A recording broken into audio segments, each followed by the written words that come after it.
পুরুষ মানুষের সৃষ্টি করার আগে আল্লাহ সৃষ্টি করছেন গাদারে, আর গাদারে সৃষ্টি করিয়া তারে কইলা তুমি সারা জীবন মানুষের বার বইবা সকাল থেকে রাত পর্যন্ত, আর তোমার মাথা কোনো বুদ্ধি থাকতো না, তুমি শুধু খাইতে খাইবা শুধু ঘাস, আর আয়ু দেওয়া হইল মাত্র 50 বছর। গাদায় শুনিয়া এই কথাটা শুনিয়া আল্লাহর কাছে কইল, এ আল্লাহ আমি এত বছর বাঁচতাম চাই না, আমারে মাত্র 20 বছর আয়ু দেওয়া হোক। আল্লাহ তার কথারে মঞ্জুর করলা, মঞ্জুর করার পরে আল্লাহ সৃষ্টি করলা কুকুর ডে সৃষ্টি করিয়া হইলা তোমারে মানুষের খুব বড় বন্ধু বানাইয়া দিমু, আর তুমি মানুষের বাড়িত থাকবা, কিন্তু খাইতে খাইবা তুমি মানুষের উচ্ছিষ্ট যেটা মানুষের বাসাইল খাবার, মানুষের ছানা খাবার, ওটা তুমি খাইবাই। আর তোমার আয়ু দেওয়া হইল 30 বছর। কুকুরে কইল, এ আল্লাহ আমি এত বছর বাঁচতাম চাই না, আমারে মাত্র 15 বছর আয়ু দেওয়া হোক। আল্লাহ তার কথারে মঞ্জুর করলা। তার বাদে আল্লাহ বানাইলা বান্দর ডে বানাইয়া কইলা তুমি গাছর ঔডাল থেকে হৌডালত আইবাই, আর নানান ধরনের ফন্দি ফিকির করিয়া মানুষরে খেলা দেখাইবাই, মানুষরে আনন্দ দিবাই, আর তুমি গাছর ফল ফলা দিয়ে ওগুলা খাইবাই, আর তোমার আয়ু দেওয়া হইল 20 বছর।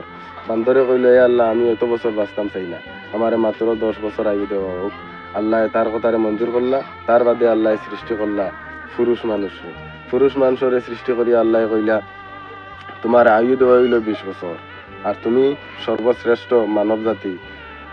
এখান শুনিয়া পুরুষ মানুষে কইল আল্লাহর কাছে বিনয়ভাবে নম্রভাবে, হে আল্লাহ আমি এত বছর আমার কোনটা হইতো না, আমারে গাদার কুকুরের বান্দরের যে আয়ু দেখছেন আছে অসাইন আমার আয়ু ভাই তুমি হারাইয়া দাও। আল্লাহ মঞ্জুর করলা। এর লাগি দেখবা একজন পুরুষ হিসাবে বাঁচে মাত্র 20 বছর, তার বাদর 30 বছর গাদার মতো খাটা লাগে। সকালে ঘুমতনে উঠবো, খামো যাইব, বিকালে আইব, আইয়া ঘরের ভিতরে আরো নানান ধরনের মাত শুনবো। কোনো একটা বুদ্ধি লাগিয়া যদি মাথা যায় তাহলে তার বুদ্ধি খামো লাগে না। বউয়ে এখন কইব, অন্য কেউ থাকলে হেরা এখন কইবা, মানে তার মাথাত বুদ্ধি নেই, হে শুধু গাদার মতো খাটতো আনিয়া দিত আর তারা খাইতা।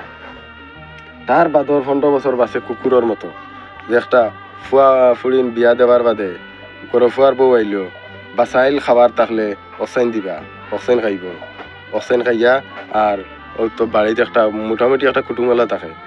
আর তার বাদর যে 10 বছর বাঁচে, 10 বছর বাঁচে বান্দরের মতো, যে একটা হইল কি একবারে তারে অফুয়ার ঘর থাকি হফুয়ার ঘর নিবা, হফুয়ায় কয়দিন খাবাই এলো কইবা আমি আর পারতাম না, হফুয়ার ঘরে যাও, হফুয়ার করতনে হফুয়ার করতনে হফুয়ার ঘর, আর নাতিনশা লইয়া নানান ধরনের বিরিঙ্গি দেখাইয়া নাতিনশারে খেলা দেখানি, নাতিনশা লইয়া খেলা নেলা করিয়া জীবনটা কাটানি। এখন পুরুষের জীবনে এত দায়িত্ব, এত কষ্ট, এত জিম্মাদারি কিতার লাগে। ও কারণে একটা কোনো কোরআন হাদিসের কথা নাই, একটা আমি একটা গল্প বলছি, ও গল্পটা আপনারা সামনে তুলিয়া ধরলাম। যে একটা বেটি মানুষের যদি ঘর দরবার লাগে, জামাইর লগে দরবার লাগে, তাই ফোন করিয়া কইতে পারে বাপর বাড়ি, কয়দিন করলে গিয়া থাকতেও পারে, কিন্তু একজন বেটা মানুষ পুরুষ মানুষ যাবার কোনো জায়গা নেই, তার খাওয়ারও জায়গা নাই, হেও সব কিছু তার ভিতরে রাখতো। ততখানো কইমু পুরুষ মানুষের জীবনে কষ্টটা এমনি নাই, এটা সবাই তো নেওয়াইছে মনে হয়।